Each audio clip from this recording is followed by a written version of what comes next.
Assalamualaikum warahmatullahi wabarakatuh. Kami dari kelompok 1, saya yang bernama Nurulina dan teman saya yang bernama Siti Nur Afifah. Jadi kami dalam video kali ini kami akan memaparkan materi dari makalah kami yang berjudul Sejarah Psikoterapi Islam dan Tokoh-tokoh dalam Psikoterapi Islam. Jadi, secara historis, psikoterapi Islam secara aktual itu telah jaya pada abad ke-9 sampai abad ke-13.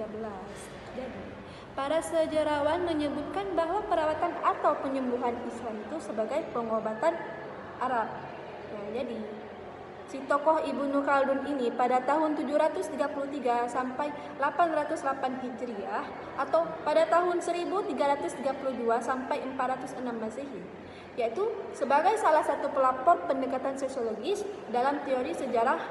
Dia itu mengungkapkan bahwa ilmu pengobatan Islam yang terkandung dalam literatur hadis pada dasarnya itu bersumber dari ilmu pengobatan Arab, yaitu pengobatan barat Baidu, yang berdasarkan pada pengalaman panjang dan tidak melalui eksperimen ataupun percobaan ilmiah.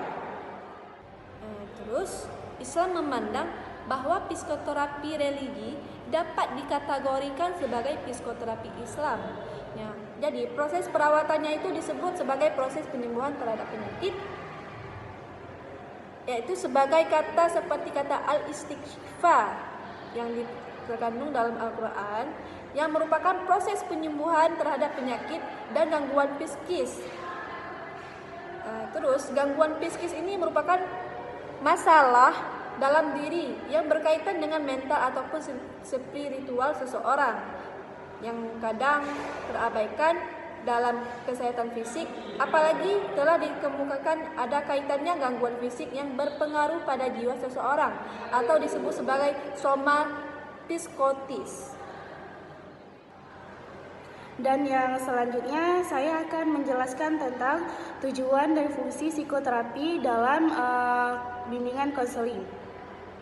Jadi adapun psikoterapi Islam dalam konseling ialah sebagai berikut, dan yang pertama itu adalah memberikan pertolongan kepada setiap individu agar sehat jasmaniah dan rohaniah, spiritual dan normal.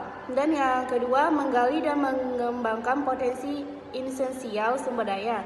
Dan yang ketiga yaitu mengantarkan individu kepada perubahan konstruksi dalam kepribadian dan etos kerjanya. Dan psikoterapi Islam adalah ilmu yang bertujuan mencari cara yang sistematis untuk mengetahui dan menganalisa dan memahami secara mendalam gejala tentang kehidupan manusia dan mencari suatu keberadaan dalam pencerahan jiwa. Jadi sebagai tanda keberhasilan seseorang dalam menjalankan ritual secara agama secara benar dan konsisten secara praktis. Psikoterapi Islam proses perawatan atau penyembuhan penyakit kejiwaan melalui teknik dan metode-metode psikologi Islam atau metode yang sesuai dengan ajaran Islam yang tidak bertentangan dengan Al-Quran dan Sunnah Rasul. Dan yang selanjutnya yaitu ada tokoh-tokoh dalam psikoterapi Islam. Jadi pada tahun 705 Masehi, di fase pada awal abad ke-8 di Kairo pada tahun 800 Masehi, dan di Maskus pada tahun 1270 Masehi. Adapun secara spesifik, tokoh-tokoh psikologi Islam adalah sebagai berikut. Dan yang pertama itu ada tokoh yang bernama Ahmad Ibnu Sahlan Al-Baihaqi. Jadi Ahmad Ibnu Sahlan Al-Baihaqi ini adalah seorang dokter yang lahir pada 850 Masehi dan wafat pada 934 Masehi. Dan tokoh yang selanjutnya itu ada Ibnu Sina. Nama lengkap Ibnu Sina ini adalah Abu Ali Al-Husain bin Abdurrahman Ibnu Sina. Dilahirkan pada tahun 370 Hijriah. Ibnu Sina salah satu tokoh yang sangat memperhatikan ilmu kejiwaan dan filsafat. Ia dapat menggabungkan pemikiran filsuf terdahulu dan mampu menjelaskan karangan-karangannya. Jadi, tokoh selanjutnya itu yang bernama Al-Ghazali. Al-Ghazali ini lahir pada tahun 450 Hijriah sampai 1508 Masehi di desa Tus, wilayah Busra, yaitu di tempatnya itu di Iran.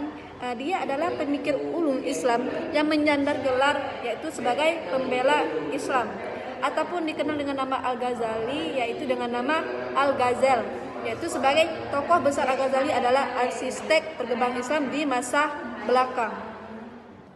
Jadi yang terakhir itu adalah si tokoh yang bernama Najab al-Din Muhammad dan Muhammad ibnu Zakaria Razi.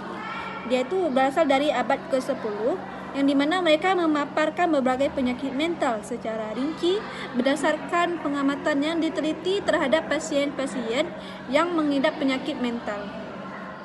Jadi sekian dari pemaparan materi dari kami. Jika banyak yang kekurangannya, kami minta maaf dan kami akhiri dengan Assalamualaikum warahmatullahi wabarakatuh.